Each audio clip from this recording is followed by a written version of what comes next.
салому дуруди бепоён ба ҳамаи шумо мухлисони азиз. ин барномаи дар шабакаҳои иҷтимоист. ман Фирдавси Хурсандам.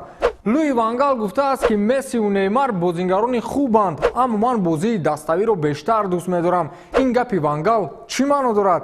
инро худи ӯ шарҳ додааст. собиқ сармураббии даставаҳои Барселона, Манчестер Юнайтед ва мунтахаби Ҳолланд Луи ван Гал дар як суҳбати хоса гуфтааст ки ман фикр мекунам ки футбол аз як-ду бозингари беҳтарин иборат нест. Барселонаро бинед ки бо чанд бозингарони ба қавли беҳтарини дунё 5 сол шуд наметавонанд дар Лигаи Чемпионҳо ғолиб оянд. Неймар низ дар ПСЖ ҳамин аҳволро дорад. ба ман писанданд Неймару Месси ҳамчун бозингарони дорои маҳорати инфиродӣ, вале дар бозии dastavî не. барои ман беҳтар аз инҳо Ҷеймс Милнер аст. дар финали Лигаи Чемпионҳо дар хати муҳофизат ва ниммуҳофизат бозӣ мекард. ин афсона аст ки ӯ дар синну соли 33 ба чунин кор иқтидор дорад. ҳамлагарон онҳо низ ҳамин корро мекунанд. дар хати ҳимоя низ натиҷанок бозӣ менамоянд, барои ин ки клуб фишор оварданро дӯст медорад. Месси албатта ки бозингари беҳтарини дунёст, чун маҳорати инфиродиаш хеле болост, вале барои чӣ дар Лигаи Чемпионҳо ғолиб намешавад? ҳамчун капитан ӯ бояд ба худ суол диҳад ки чаро даста дар мусобиқаҳои аврупоӣ муваффақ намегардад.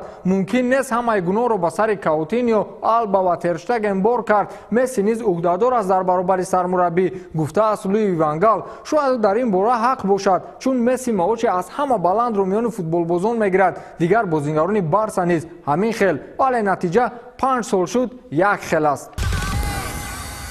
Андре Аршавин феълан дар раванди ҷудошавӣ бо собиқ ҳамсари расмияш Алиса Казмина қарор дорад. Андре Аршавин ба қавли ахсияшро гирифта тамоми хоҳишҳои Алисаро рад мекунад. ин аст ки духтараки дусолаи онҳо Есения бо сабаби надоштани ҷои истиқомати расмӣ наметавонад ба боғчаи кӯдакона биравад. Алиса чандин маротиба ба маҳкумотҳои рабтдошта ба ин кор ариза пешниҳод кардааст ки Аршавин бояд ӯро ба ҷои истиқомати худ ба қайд монад, аммо Аршавин фақат немегӯяду халос. ҳоло ин баҳс дар тамоми расонаҳои иттилоотии русӣ паҳн гардидааст ва тарафдорони Аршавин дар ин қазия хело кам аст. Александр Добравинский, сафедкунандаи ҷониби Алиса Казмина, дар ин бора гуфтааст ки нафаре ки духтари худро дидан намехоҳад, ҳатто кӯмак карданро иҷозат намедиҳад, арзандаи номи падарро надорад. ман ҳайрон ба ин Аршавин. чӣ шудааст ки ҳар рӯз атрофаш гапу калочаҳои бад мебарояд?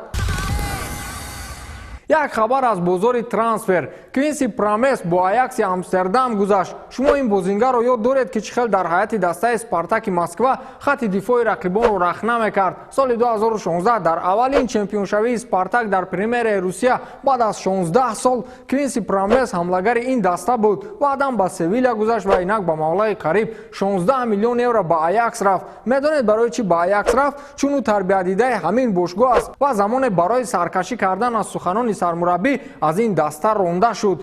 баъдан ӯ дар дастаи Гоу Эхед Иглс бозӣ кард ки он вақт сармураббии ин даста Эрик Хен Так, ки феълан сармураббигии дастаи Аяксро бар ӯҳда дорад буд.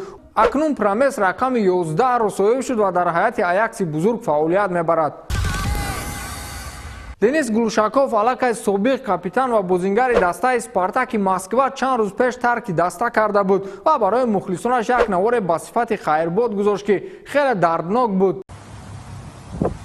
Дорогие болельщики, приходит время сказать до свидания. Не хочу с вами прощаться, так как я надеюсь, и моя мечта обратно вернуться в «Спартак». В качестве тренера, менеджера, я не знаю кем, может и игроком еще вернусь. Я вас очень сильно люблю, спасибо вам большое за поддержку, спасибо, что были все годы с командой, с коллективом, за то, что мы праздновали на этом месте незабываемые минуты, мгновения чемпионского сезона. Я ухожу ради «Спартака». Я понимаю, что это все не утихнет, если я не уйду. И для меня важнее, наверное, «Спартак», чем дальнейшее, что со мной будет. Я не пропаду, я буду играть в футбол, не знаю где, в какой команде. Денис Глушаков ба соли 2013 то дирӯз либосҳои сурху сафед ба бар дошт ва дар ин мудда ӯ 173 маротиба вориди майдон шудааст ва 23 гол ба самар расонидааст. ҳамчунин ӯ қайд кард ки ман ҳатман ба дастаи мардумии Спартак бармегардам, аммо ин навбат ба сифати директор, менеҷер ё каси дигар. дирӯз дар ин маврид хабари дигар нашр шуд ва тамоми расонаҳои иттилоотии русӣ танҳо як сарлавҳа доштанд: Глушаков кори нав меҷӯяд. инро худи ӯ дар инстаграмаш гуфт. ӯ дар даст навиштаҷоте бо чунин тарз ҷои کار میجویم یا ایشو را با تو در اینستاگرام رسانه‌ای کرده است که همه مخلصان از این چیز حیران ماندند. او دید که هیچ دسته به او توجه ندارد، خواست به این واسطه مردم را آگاه سازد که من بیکارم و کسی خواهش با من شرطنامه بستن را دارد. مرحمت.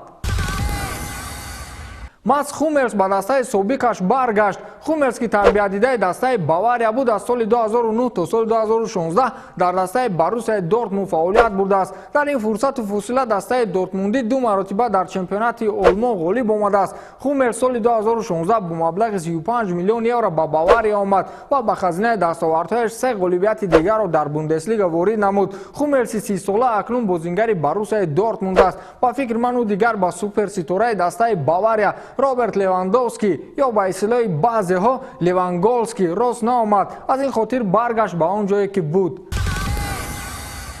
نیمار دیگر با قول روی شد از بیزاریش از دسته PSG حرف میزند. دیروز پایگاه اطلاعاتی موندو دپارتیو مقاومه خود را با همون شعاری که نیمار در صفحه‌های اجتماعیش نوشت آرا داد. روی مقاومه این رسانه اطلاعاتی از زبان نیمار نوشته شده است که من دیگر نمیخوام در PSG بازی کنم، میخوام به خانه برگردم که از اونجا باید نمیبرآمدم. منظور نیمار البته کاتالونیا است، همون جایی که نیمار در سایه مسی بود. نیمار شاید یک کار آمده باشد که در این دنیا او واقعا سایه است، ولی سایه بودن در پایه مسی افضلتر است از آنه که در امباپه باشی.